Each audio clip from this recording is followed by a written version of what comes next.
Se relever après l'échec, une exploration multidimensionnelle de la résilience. L'échec est une expérience universelle, un fil conducteur dans le tissu de l'existence humaine. Qu'il s'agisse d'un revers professionnel, d'une rupture amoureuse, d'un projet avorté ou d'un rêve brisé, l'échec touche chacun, transcendant les frontières culturelles, sociales et temporelles. Pourtant, loin d'être une fin, l'échec peut être un catalyseur de transformation, un tremplin vers la résilience et la croissance personnelle. Comme le disait Nelson Mandela, « Je ne perds jamais. Soit je gagne, soit j'apprends ». Cette maxime capture l'essence de cet essai, se relever après l'échec est non seulement possible, mais essentiel pour une vie riche de sens. Historiquement, la perception de l'échec a évolué. Dans l'Antiquité, les défaites militaires, comme celles des Grecs à Marathon ou des Romains à Cannes, étaient souvent interprétées comme des leçons divines ou des tests de caractère. À l'époque médiévale, l'échec était parfois vu comme une punition divine, mais aussi comme une opportunité de rédemption. À l'ère industrielle, avec l'essor du capitalisme, l'échec est devenu synonyme d'incompétence dans certaines cultures, tandis que dans d'autres, comme la Silicon Valley contemporaine, il est célébré comme une étape vers l'innovation. Des figures comme Thomas Edison, qui échoua des milliers de fois avant d'inventer l'ampoule, ou J.K. Rowling, rejetée par 12 éditeurs avant le succès de Harry Potter, illustrent que l'échec précède souvent le triomphe. Cet essai explore le processus de relèvement après l'échec à travers plusieurs perspectives. La psychologie offre des outils pour comprendre la résilience et gérer les émotions. La philosophie, du stoïcisme à l'existentialisme, donne un sens à l'échec. La sociologie analyse comment les normes culturelles façonnent notre perception des revers. L'économie montre que l'échec entrepreneurial est une source d'apprentissage. La culture, à travers l'art et les récits, transforme l'échec en inspiration. Enfin, des stratégies pratiques offrent des solutions concrètes. Nous confronterons également les objections courantes, comme la peur du jugement ou le sentiment d'impuissance, pour proposer une vision optimiste et actionnable. En 2025, dans un monde marqué par l'incertitude économique et les bouleversements technologiques, comprendre comment se relever après l'échec est plus pertinent que jamais. L'échec n'est pas une anomalie, mais une composante essentielle de la condition humaine. En explorant ses multiples facettes, cet essai vise à montrer que, loin de nous définir, l'échec nous invite à redéfinir qui nous sommes et ce que nous pouvons accomplir. Avant de continuer, laisse en commentaire tes impressions sur ce thème et surtout n'oublie pas de t'abonner à la chaîne Motivation et Stoïcisme pour plus de contenus qui t'apprendront à te développer personnellement. La perspective psychologique, la résilience face à l'échec. La psychologie moderne fournit des cadres robustes pour comprendre et surmonter l'échec. Cette section explore la résilience, les mécanismes émotionnels, les approches thérapeutiques et des études de cas. La résilience, une capacité innée et cultivable. La résilience, définie comme la capacité à rebondir après un revers, est au cœur du relèvement. Carol Dweck, dans Mindset 2006, distingue l'état d'esprit fixe, fixed mindset, où l'échec est perçu comme une menace à l'identité, de l'état d'esprit de croissance, growth mindset, où il est vu comme une opportunité d'apprentissage. Par exemple, un étudiant échouant à un examen peut se décourager ou analyser ses erreurs pour progresser. Des études montrent que les individus avec un état d'esprit de croissance sont plus susceptibles de persévérer, comme le prouve une méta-analyse de Burnett et al. 2013. Les neurosciences, notamment les travaux de Richard Davidson, révèlent que la résilience est liée à la plasticité cérébrale. Le cortex préfrontal, qui régule les émotions, peut être renforcé par des pratiques comme la méditation ou la thérapie cognitivo-comportementale, TCC. Une étude de l'Université du Wisconsin, 2020, montre que 10 minutes quotidiennes de méditation augmentent l'activité préfrontale, réduisant le stress post-échec. Gérer les émotions de l'échec. L'échec déclenche des émotions intenses, honte, colère, tristesse. Elisabeth Kubler-Ross, dans Death and Dying, 1969, propose un modèle adaptable, déni, ce n'est pas possible, colère, pourquoi moi, marchandage, si j'avais agi autrement. Dépression, je suis nul, et acceptation, je peux avancer.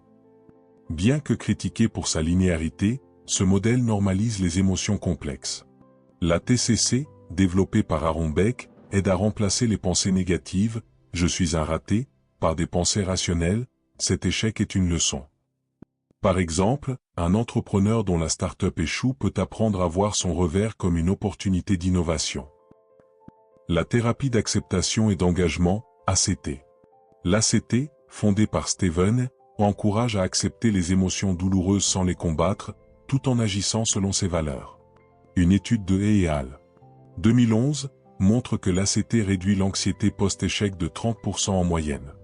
Par exemple, un musicien rejeté par un label peut accepter sa déception tout en continuant à composer, guidé par sa passion.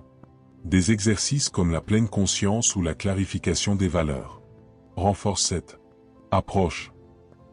Étude de cas. Prenons Michael Jordan, écarté de l'équipe de basketball de son lycée.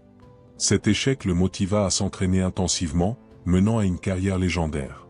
Les psychologues attribuent son succès à la motivation intrinsèque et à la persévérance.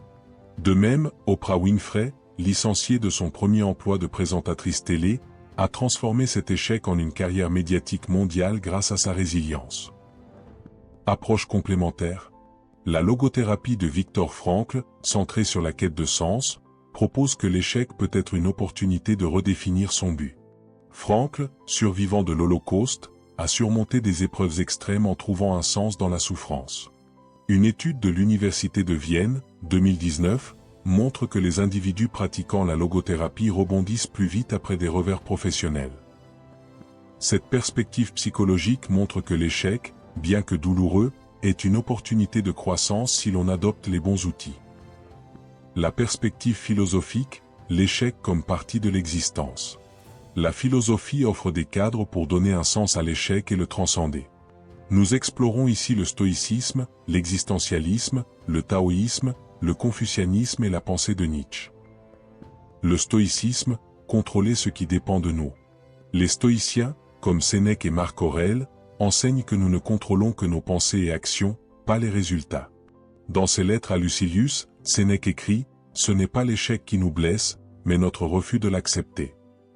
La premeditatio malorum, une visualisation des obstacles, prépare à l'échec. Par exemple, un écrivain anticipant un rejet éditorial est mieux armé pour persévérer.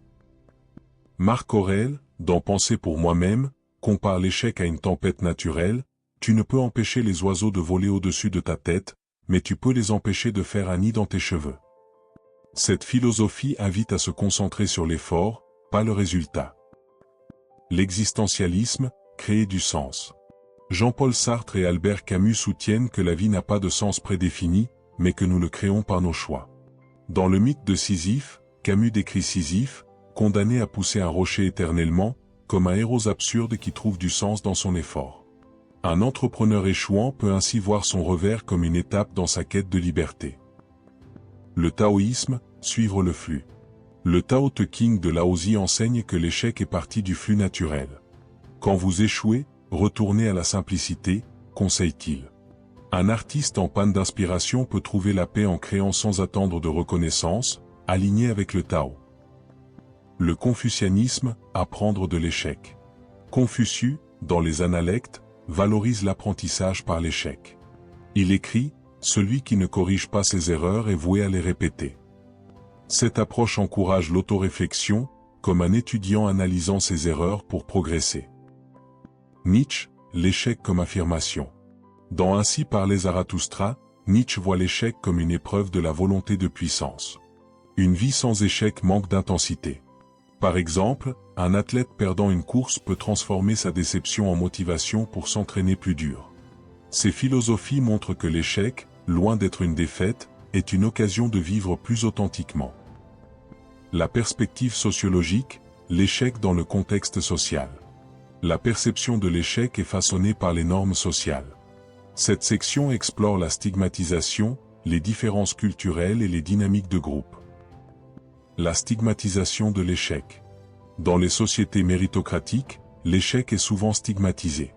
Erving Goffman, dans Stigma, 1963, explique que l'échec peut entraîner une identité souillée. Un employé licencié peut être jugé incompétent, même si son échec résulte de facteurs externes comme une crise économique. Une étude de l'Université de Stanford, 2021, montre que 60% des professionnels évitent de partager leurs échecs par peur du jugement. Des mouvements comme Fail Forward cherchent à déconstruire cette stigmatisation. Brené Brown, dans ses conférences TED, promeut la vulnérabilité comme une force, encourageant à partager ses échecs pour normaliser l'expérience. Différences culturelles. Aux États-Unis, l'échec entrepreneurial est valorisé. Dans la Silicon Valley, les investisseurs préfèrent les entrepreneurs ayant échoué, car ils ont acquis de l'expérience. Une étude de la Harvard Business School, 2020, montre que 20% des startups réussies sont fondées par des entrepreneurs ayant connu un échec. En revanche, au Japon, où l'honneur collectif prime, l'échec peut être perçu comme une honte, bien que cette attitude évolue avec la mondialisation. En Afrique, des proverbes comme « celui qui tombe se relève plus fort », Swahili, reflètent une vision communautaire. En Inde, l'échec académique est stigmatisé, mais des figures comme APJ Abdul Kalam, qui surmonta des revers pour devenir président, inspirent un changement. Dynamique de groupe. Le soutien social amortit l'impact de l'échec. Une étude de l'Université de Harvard, 2018, montre que les entrepreneurs avec des mentors rebondissent 30% plus vite. À l'inverse, l'isolement aggrave la détresse, comme le montre une étude sur les chômeurs, OECD, 2022. La sociologie révèle que l'échec est une construction sociale, et que le soutien communautaire est clé pour se relever. La perspective économique, l'échec entrepreneurial. L'échec est omniprésent dans l'économie, particulièrement dans l'entrepreneuriat. Cette section explore ses causes, conséquences et leçons. Les causes de l'échec. Selon le Global Entrepreneurship Monitor, 2023, 50% des startups échouent dans leurs 5 premières années. Les causes incluent un manque de financement, une mauvaise stratégie ou des erreurs de marché. La faillite de Terrano, due à des promesses non tenues, illustre un échec de gouvernance. Les conséquences. L'échec entrepreneurial entraîne des pertes financières et psychologiques. Une étude de l'Université de Cambridge, 2019, montre que 40% des entrepreneurs en faillite souffrent de stress chronique. Cependant, 20% d'entre eux réussissent leur prochaine venture, selon la Harvard Business School. Exemple inspirant. Elon Musk, en 2008, a frôlé la faillite avec Tesla et SpaceX, mais sa persévérance a fait de ces entreprises des leaders mondiaux. De même, Arianna Huffington, rejetée par 36 éditeurs pour son deuxième livre, a fondé le Huffington Post. Ces cas montrent que l'échec est une étape, pas une fin. L'économie enseigne que l'échec est un investissement en expérience. La perspective culturelle, l'échec dans l'art et les récits. L'art et les récits culturels transforment l'échec en inspiration. Cette section explore les mythes, la littérature, l'art et les initiatives modernes. Les récits d'échecs. Dans la mythologie grecque, Icare échoue en volant trop près du soleil, mais son histoire inspire des réflexions sur l'ambition. Dans L'étranger de Camus, Meursault fait face à l'absurde, mais persiste dans son authenticité.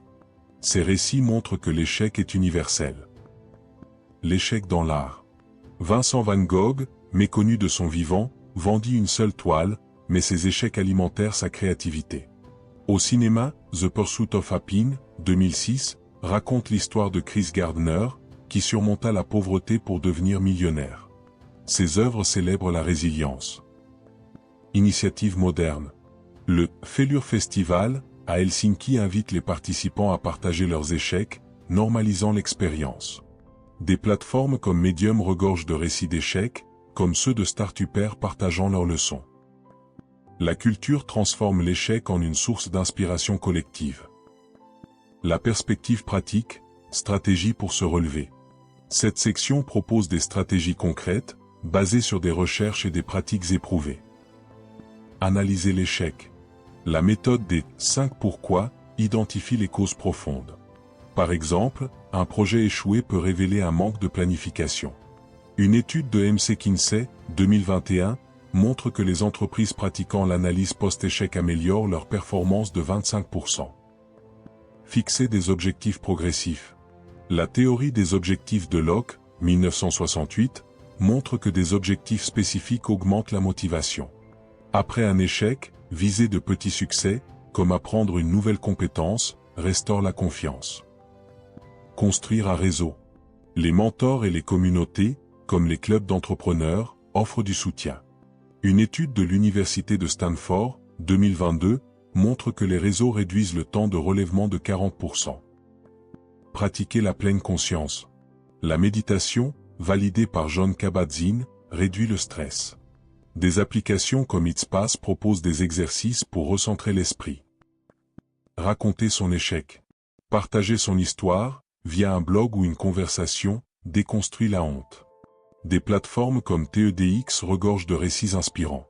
Ces stratégies équipent pour transformer l'échec en opportunité. Objections et réponses. La peur du jugement. La peur du regard des autres freine le relèvement. L'ACT enseigne à ignorer les jugements externes, et des mouvements comme « Fail Forward » normalisent l'échec.